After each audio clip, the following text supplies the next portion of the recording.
They're out there, lurking in the vastness of space. Planets so weird, even science fiction could not foresee them. For the first time ever, scientists are discovering alien worlds beyond our solar system. Places where ice is hot and rain is made of iron. They are uncharted, unearthly, and unpredictable. And somewhere, hidden among these strange new worlds, scientists seek the greatest discoveries of all. Planets like ours, alien Earths. 35 seconds. Let's go. Storage tank press closed. March 6, 2009. 22 seconds. Later, GN2 pressure go. This Delta II rocket is going through its final pre-flight check. 7.1.3. Drop 1. Engine start, 1, 0, and liftoff. It is the start of an extraordinarily ambitious mission.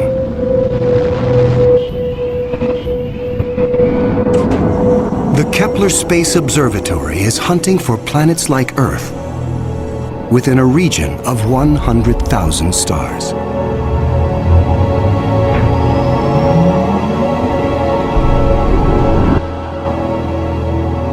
It is the culmination of a journey that began more than a decade ago with one of the most profound scientific discoveries ever made.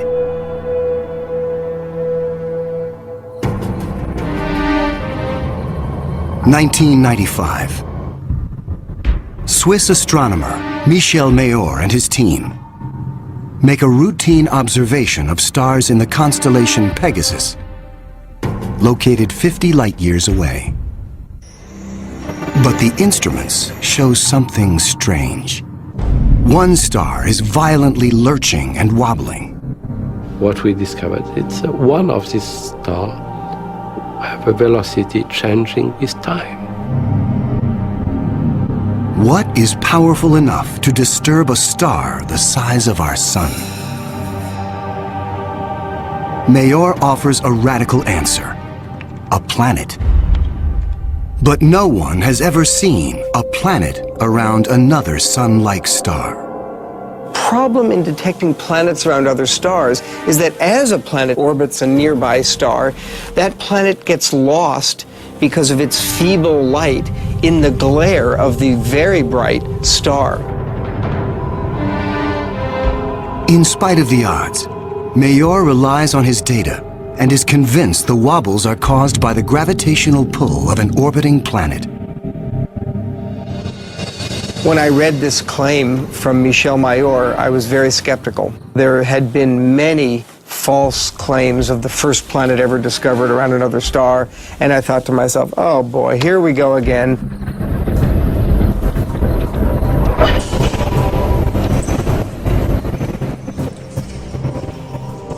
So I decided to observe the star on 4 consecutive nights. And stunningly, the star was shown to wobble exactly as Michel Mayor had said.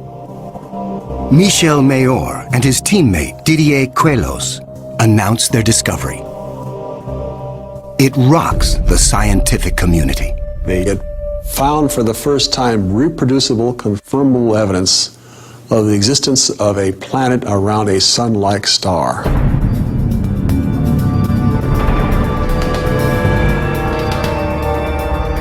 Officially called 51 Pegasi b, the planet is nicknamed Bellerophon in honor of the Greek hero who tamed the winged horse Pegasus. It is a planet that breaks all the rules. Bellerophon roasts in the blazing starlight at temperatures of roughly 1,800 degrees Fahrenheit.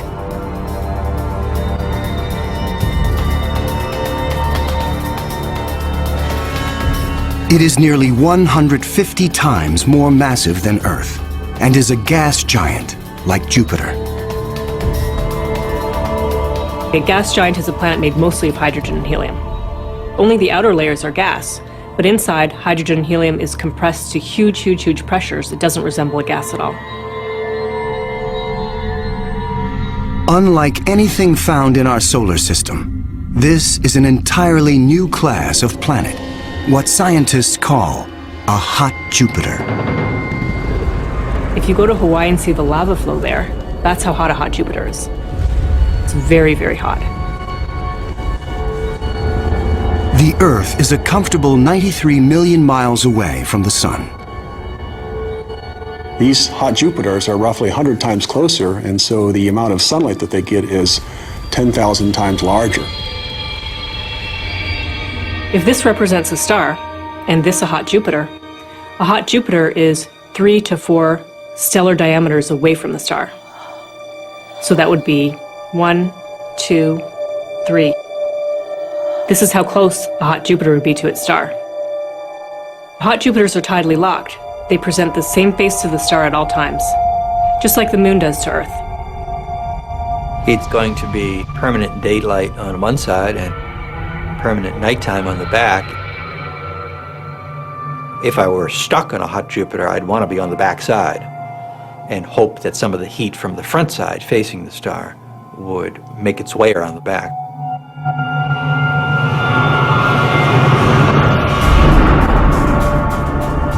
The variations in temperature make Bellerophon's atmosphere extremely windy. The wind howls at thousands of miles per hour, far beyond anything we could ever withstand. The heat blast guarantees water vapor cannot exist. But that doesn't mean there is no rain. It's far too hot for water liquid clouds to form here. But instead, these clouds would be made out of iron. Iron vapor can exist at temperatures much higher than water. And because of that, things could get a little messy.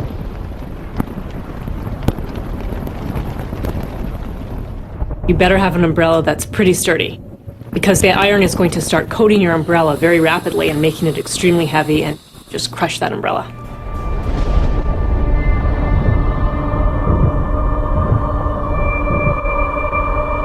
The sky overhead is filled with dancing curtains of color. Charged particles from the nearby star make auroras far more extreme than the northern lights on Earth. There is something even more unique about this newly discovered world. Bellerophon orbits its sun in a blistering 4.2 days. No self-respecting planet goes around a star in 4.2 days. None of the planets in our solar system take such a short amount of time. For scientists, the tiny orbit challenges long-held notions of how planets form. The fact that the planet was orbiting every 4 days was a total puzzle until one night in the middle of the night I woke up and said, well, this must be proof that planets migrate inwards. They don't stay put where they are. The key to the puzzle is found in how planets are made.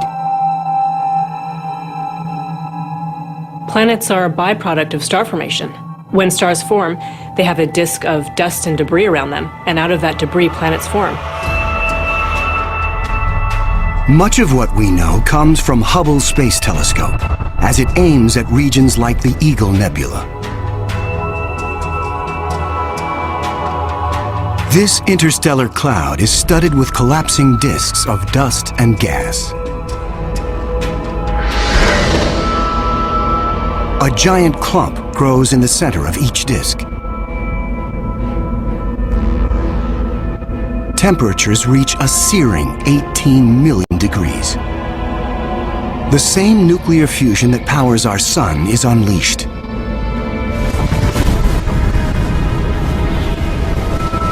The star is born. Radiation from the star generates a stellar wind that sweeps away leftover dust and debris.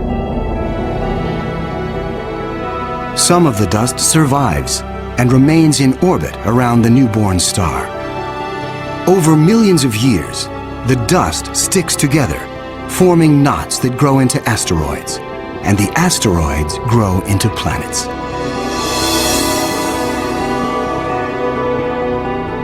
These planets migrate through the disk until they find a stable orbit.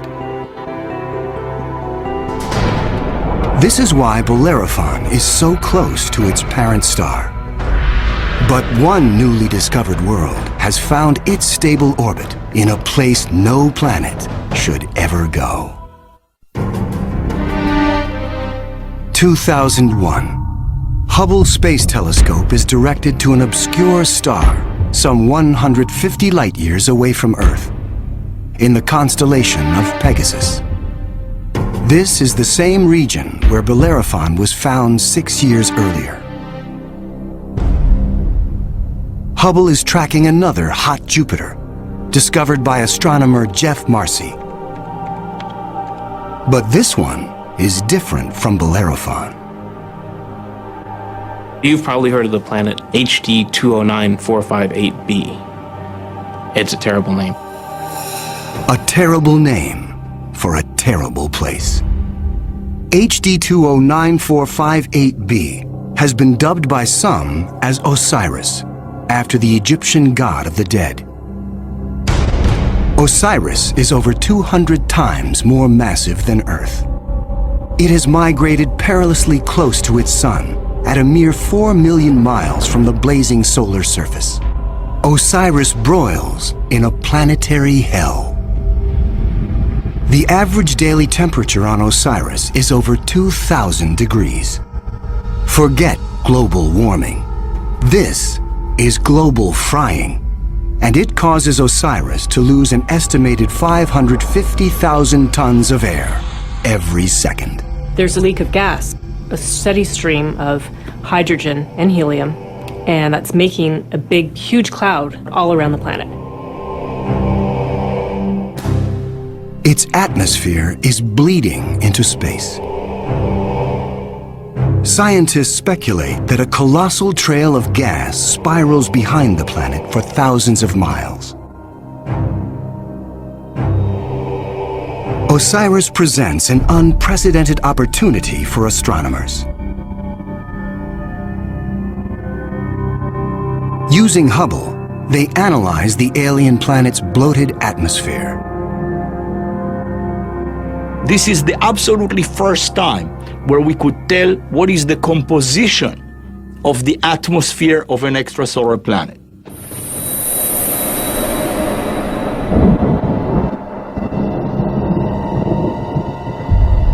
Surprisingly, Hubble detects many of the basic chemicals needed for life. Sodium, carbon, hydrogen, and oxygen. But Osiris is far too hot for life as we know it. There may be other forms of life, however, that thrive on higher temperatures. But there's no solid surface as we know it on a hot Jupiter. So this life would have to be just tiny little microbes floating around on aerosols. And on our own Earth, we have life that floats around in our atmosphere. But that life didn't start there. So life almost certainly would not exist on hot Jupiters. Astronomers have discovered many hot Jupiters since Bellerophon was found in 1995. But conditions on these worlds rule them out as places where the drama of life can unfold.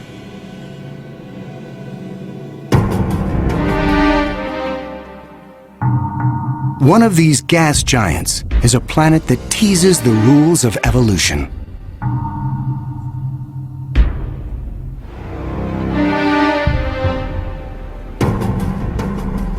Astronomer Jeff Marcy discovers something shocking about a planet orbiting a star called 16 Cygnus b, located some 70 light-years away in the constellation of Cygnus, the Swan. The planet was clearly in an elongated orbit, bringing the planet close to and then far from the host star. And this, of course, defied our expectations based on our own solar system, where all of the planets go around our sun in nearly circular orbits like phonograph grooves in a record. Like a giant yo-yo in space, the gas giant swings back and forth across its solar system. That is like the Earth swooping 25 million miles closer to the Sun, then slinging past Mars, all the way out towards Jupiter every year.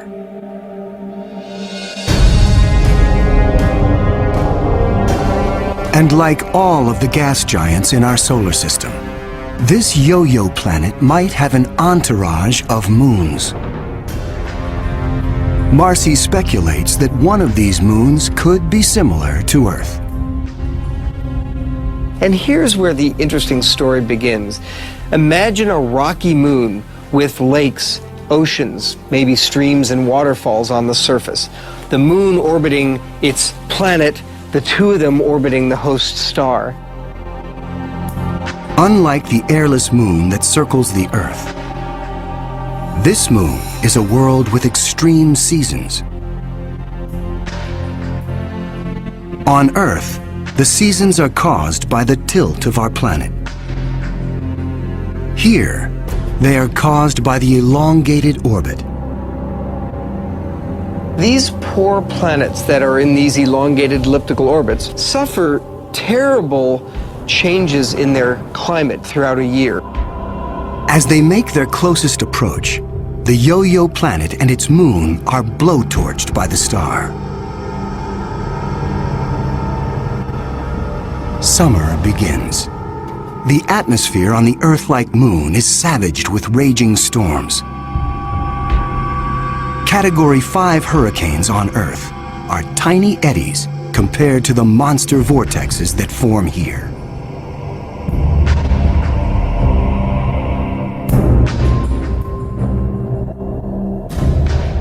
The clouds thicken as the water evaporates. Temperatures rise dramatically. Any water or gases would heat up, and indeed the oceans would boil into steam, so you'd end up with a big steam bath. During the peak of the summer, the entire moon is smothered in 800-degree temperatures.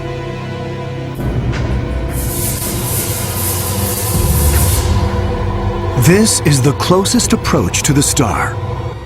During its 26-month orbit, the summer season is barely 2 months long. But what a season! The planet and its moon swing away from the furnace of the star.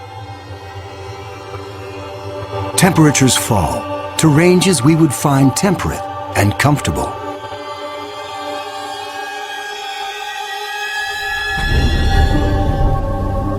With the coming of fall, the rains return to the parched and roasted moon. Dry ocean basins are replenished, and the seas rise to form new shorelines. Tranquility prevails as the yo-yo planet and its moon slip into the deep freeze of winter. Now, over 200 million miles from the star, the daytime sky is dark. Temperatures hover around 260 degrees below. Winters are long, lasting 17 months. With the coming of spring, the sun looms large in the skies over this hapless moon as the ice cracks and melts violently. Huge icebergs calve into a stormy and fast-rising ocean.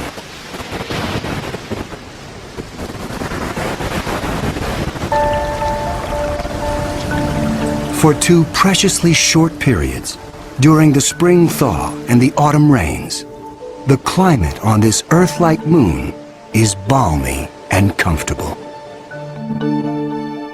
At a distance of 93 million miles from the star, roughly the same distance as Earth from the Sun, the elliptical orbit of this planet and its moon crosses an area around the star some scientists call the Goldilocks zone. The conditions here are just right for life. If you're too close to the star, then it's too hot. If you're too far away, then it's going to be too cold and everything's going to be icy. But then if you're right in the middle, it's just right. Every star has a Goldilocks zone. Where that zone is depends on the size and temperature of the star. In our solar system, Venus marks the inner boundary and Mars the outer boundary.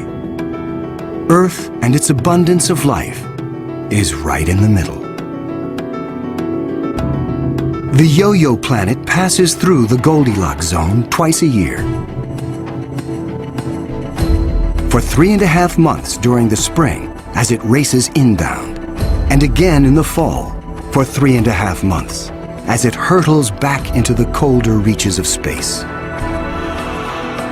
Could life survive the conditions outside the Goldilocks zone? There could be life forms that are smart enough to hibernate, as do animals on the Earth during the winter season. If this sounds fantastic, I offer you the tidal zones on the Earth. On the tidal zones, life proliferates, of course, near the seashore, and they do so despite tides. The water coming in, covering many of the life forms, the water going out at low tide, and yet those species survive perfectly well. The strange cycle of the Yo-Yo planet's orbit creates fleeting conditions suitable for life, but also for death. Some alien planets are even more bizarre.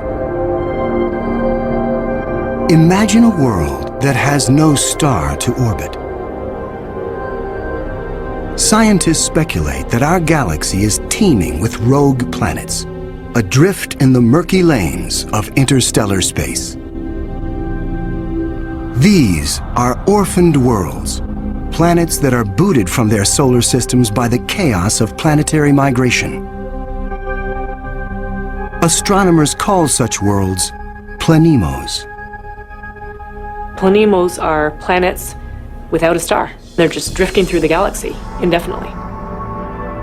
What massive force would it take to kick a planet out of the solar system? When a young star forms with a contingent of planets around it, many of those planets gravitationally interact with each other. They yank on each other, slingshot each other, so that one of them is ejected from the planetary system, voted off the island, if you will. If you were, unfortunately, a resident on a planet that was kicked out by a collision or a near collision with another large object, you'd probably rapidly move out of the habitable zone. There are hundreds of billions of these lost, wayward, poor, wandering planets out in our Milky Way galaxy with no parent star to warm them up. Cold, dark, quiet. Because planemos have no sun, they are worlds without days or years. They keep vigil through an eternal night. Planemos are solitary wanderers, sentinels of the galaxy. Just because it's out there drifting in space doesn't mean a planemo is dead. If the planemo is a rocky world, it could well have life on it. A small rocky planemo without an atmosphere will slumber in extreme cold, far colder than the coldest winter day on our own South Pole. But a planemo large enough to retain an atmosphere traps the heat generated when the planet was first formed.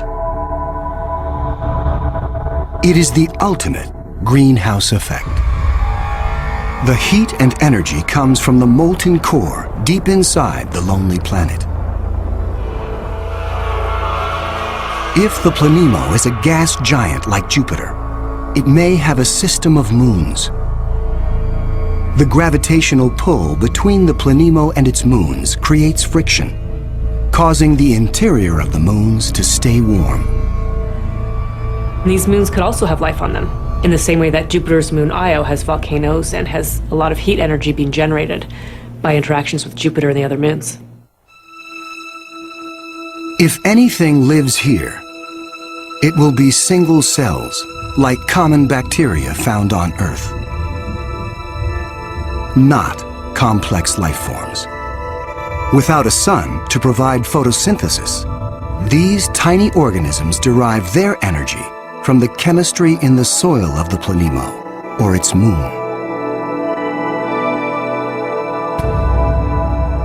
On Earth, there are similar conditions. Colonies of bacteria are found deep within mine shafts in South Africa. They have no access to oxygen nor light, and survive entirely on the chemicals they make from the surrounding dirt. Their metabolisms are extremely slow, and they reproduce only once every 1,000 years.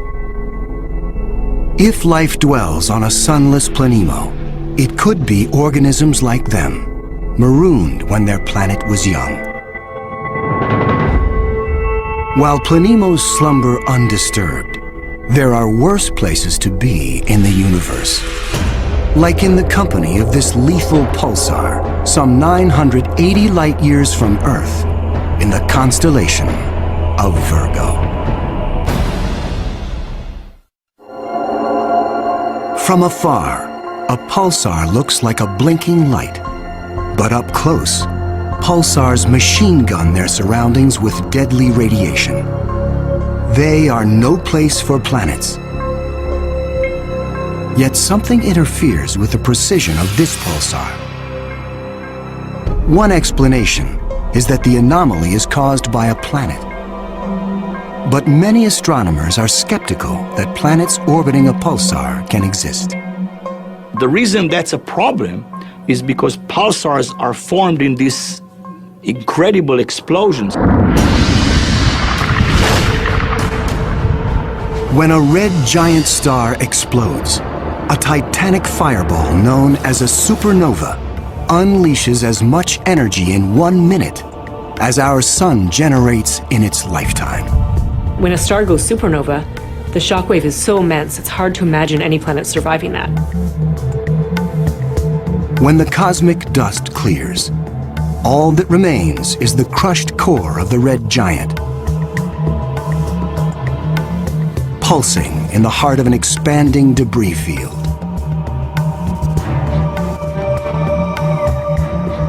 Matter blasted from the colossal explosion falls back to the pulsar and forms a disk. Within this chaos, a new world arises, born of fire and destruction. A planetary zombie raised from the carcass of the former red giant star. It's amazing that planets could form in that environment. A planet orbiting a pulsar will give you the feeling of being in a disco bar with a very strong strobe light, which is the pulsar. Radiation from this stellar beast breaks down the organic molecules needed for life. The pulsar has these very strong magnetic fields that are being spun around as the star is rotating quickly, and it's picking up any material, electrons, protons, and speeding them up and slinging them out at high speed. So it's like a solar wind with a vengeance. I can't imagine that there would be much of an opportunity for even simple life, microbial life, to emerge and to flourish on a planet around a pulsar. Largely because if you were in the pulse, you'd be severely energized, and if you were not in the pulse, you would be completely devoid of energy. The discovery of pulsar planets shows how new worlds can form in the wake of a star's destruction. No matter where a planet arises, the process of its birth is fraught with danger. Sometimes, the violence is so great, the end of the world comes before the beginning. 2007, Astronomers using the giant Gemini North telescope make a strange discovery in the Pleiades cluster some 400 light-years from Earth. A star known only by its catalog number, HD 23514, is surrounded by a giant donut-shaped cloud of dust and gas. The star in the middle of the donut shape is about 100 million years old. A cosmic toddler in astronomical terms. Our Sun is 45 times older. The conditions are perfect for planets to form. But spectral analysis finds something strange. The dust is utterly pulverized. Typically, a newborn star is surrounded by fledgling planets. Planets form around the young star in a protoplanetary disk of gas and dust. And then these planets go on their merry way orbiting the star, not realizing that they're in an orbit that's too close to another planet. Millions of years ago, two primordial planets orbiting HD 23514 are spinning toward doom. As the two worlds close in, tidal forces torque each planet from spheres to egg shapes.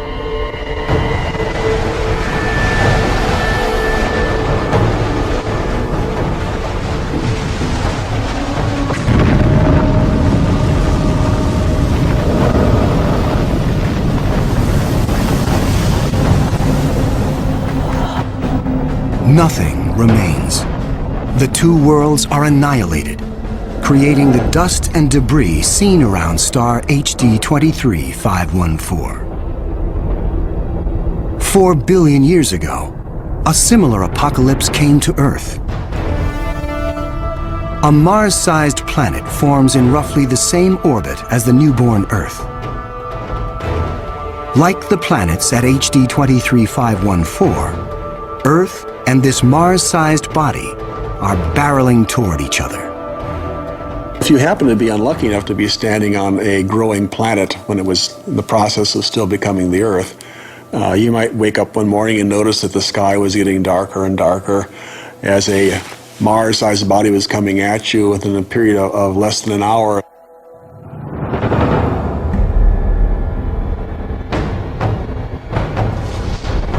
And when it hits, the shock wave is felt all over the planet, scouring the surface of the Earth. The collision obliterates one side of the planet. Molten rock sprays out into space. The entire globe is peppered by meteors and noxious vapor. It would actually make hell look like a Bahamas vacation.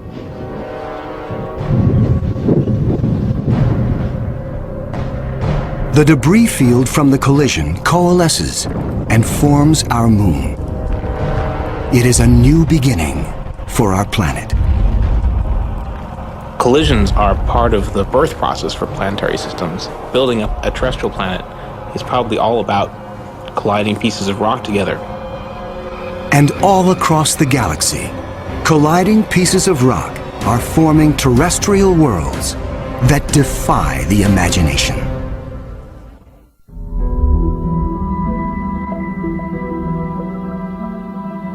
There is a new planet out there, a planet we were not aware of existing before. It is not just one planet. It is a new type of planet. Earth on steroids. I like to call them super Earths. They're just like the Earth, except bigger, up to about 10 times the mass of the Earth. One family that the super Earths resemble, just like our own Earth, continents, oceans. Some of them may be very dry, like Mars. And then another family that we call water worlds or ocean planets that are completely covered with water. Welcome to Gliese 581c.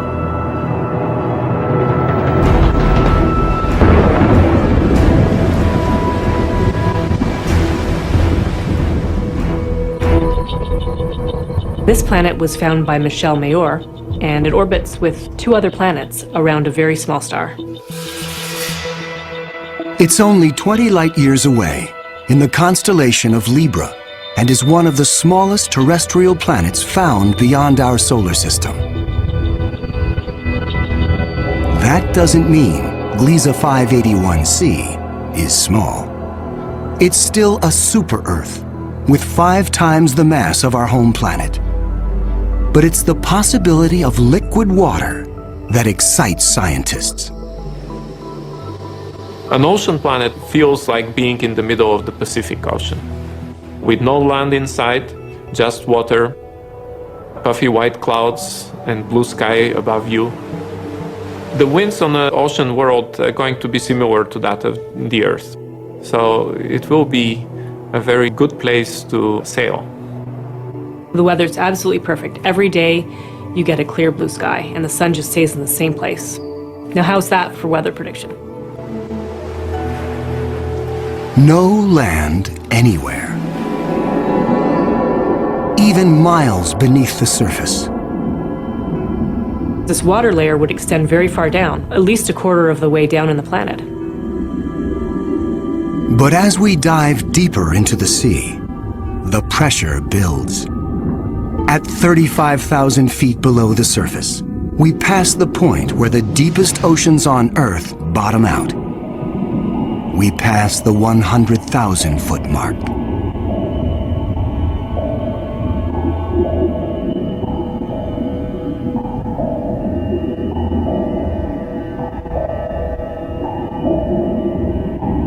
The pressure is so great, water itself begins to take on surprising new forms. At a depth of 10 times the greatest ocean depth on Earth, we reach the bottom. When you have a large amount of water, then at the bottom of an ocean, you will form very high pressure in excess of 1 million atmospheres. And that pressure will compress the liquid water, that is the ocean, into a state which we call Ice 7.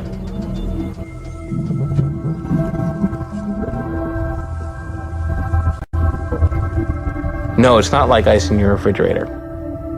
The molecules of water that are in the ice in your refrigerator are kind of all jumbled up. But if you form ice under very high pressure, then the water molecules can become ordered, they can become aligned.